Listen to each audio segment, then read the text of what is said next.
মাথায় নিয়ে গেলাম, মাথায় দিয়ে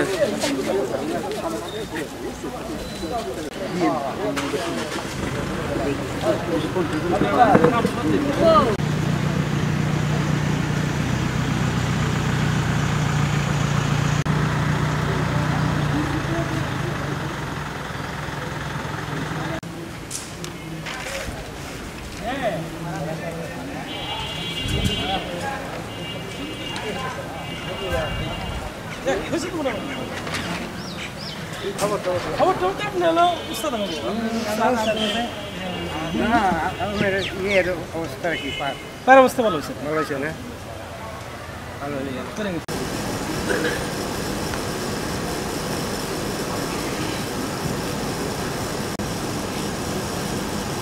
বার্ষিক জলবায়ু পরিবর্তনের প্রভাব কমাতে যুব সমাজ এবং জনগণের যে সম্পৃক্ত তাদের শাকসবজি বিভিন্ন ফসল রয়েছে সেগুলি আবাদ করে যাচ্ছেন। আর আমাদের এখানে হচ্ছে বার্ষিকের মালিকগঞ্জ আছেন এবং উনি আজকে আসছেন এই ব্যস্ততার মধ্যে দিয়ে আমাদের কথাগুলো আমরা প্রেজেন্ট করছি। প্রফেশনাল ছিলাম রাজশাহী জেলা প্রশাসকের কার্যালয়, তখন আমাদের এক দাদা ছিলেন রবিন দাদা, ডিডি এগ্রিকালচার। ওই রবিন দাদা হচ্ছে আমাকে ছোট ভাইয়ের মতো দেখতেন। উনি আমাকে আমার আগ্রহ দেখে বিভিন্ন বিষয়ের উপরে উনি আমাকে এই মাঠে নিয়ে যেতেন। তারপর সন্ধ্যার সময় একটা প্রকল্প ছিল যে কৃষকরা বিভিন্ন ধরনের নাটক করে করে কৃষি প্রযুক্তি, কৃষি জ্ঞান এগুলো বিতরণ করত নাটকের মাধ্যমে। এগুলো নতুন নয়। অর্গানিক এগ্রিকালচারের বিষয়টা হচ্ছে এটার বীজ থেকে শুরু করে সব কিছু অর্গানিক হইতে হবে, ইন্ডিজিনাস হতে হবে। হ্যাঁ, আমরা যদি রাসায়নিক জিনিসপত্র প্রয়োগ না করে হাইল ভ্যারাইটির বীজ নিয়ে কাজ করি তাহলে সেটা হবে নিরাপদ খাদ্য উৎপাদন বা নিরাপদ সবজি উৎপাদন। কিন্তু অর্গানিক খাদ্য আমাদের হতে হলে একদম বীজের থেকে শুরু করে সকল ক্ষেত্রে আমাদের অর্গানিক থাকতে হবে এবং এটার একটা সার্টিফিকেশন ব্যবস্থা থাকতে হবে। আমাদের দেশে সার্টিফিকেশনের জন্য যে প্রক্রিয়া নীতিমালা প্রণয়ন এটা চলমান আছে।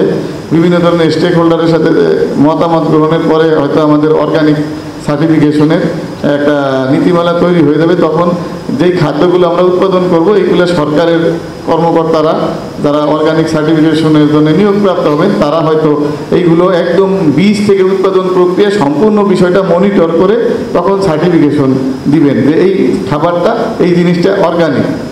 কারণ এইটা একটা জটিল প্রক্রিয়া আর এর সাথে মানুষের আচরণ, মানুষের সততা এগুলো জড়িত। কেন জড়িত? কারণ আমি একটা বীজ যেটা আমি হাইল ভ্যারাইটিকে যদি আমি বলি যে এটা অর্গানিক, সময় পায় না, একটা দিন এই আমার বাংলার মাটি রেস্ট পায় না। আজকে যদি ধান কাটা হয় পরের দিন অন্য ফসল চলে যাচ্ছে। এই মাটিরও একটা দেওয়ার ক্ষমতা আছে। তো প্রতিদিন আমরা যেভাবে বাংলার মাটিকে ব্যবহার করছি জানি না আর কতদিন এইভাবে ব্যবহার করার পর আমার মাটি আর আমাদেরকে এই ফসল দিতে পারবে। তো এখন থেকে যদি আমরা সোচ্চার না হই, এখন থেকে যদি আমরা অর্গানিক ফার্মের দিকে না যাই তাহলে কিন্তু আমরা আমাদের যে পরবর্তী বংশধর আছে তারা আমাদেরকে অভিশাপ দেবে, ওরা খেয়ে শেষ করে রেখে গেছে, আমাদের এখন আর করার কিছু নেই। সেই অবস্থা থেকে উত্তরণের জন্য গভর্নমেন্ট কাজ করছে, আমরা কাজ করছি, আপনারা কাজ করছেন, সবাই সম্মিলিত প্রয়াসে আমাদের এই জনসাধারণের জন্য আমরা কাজ করে চলে যাব। আমরা বার্ষিকের যে কার্যক্রমগুলো সেগুলো খুব কাছ থেকে নিজেরাও যেমন জানি, আমরা আমাদের সম্মানিত আলোচকদের কাছ থেকে কিছুটা শোনার সুযোগ পেয়েছি। আমরা অনুরোধ করব যে বার্ষিকের যে চলমান কার্যক্রমগুলো রয়েছে সেগুলো এগুলো সবই অর্গানিক। হ্যাঁ, আমার কাছে মনে হয়েছে। হ্যাঁ, রাজশাহী থাকতে সাহেব বাজারে কাউনের ইয়ে কিনতাম, কাউনের ইয়ে কিনে তারপর 2-3 কেজি দুধ কিনে ওইটা ঘন করে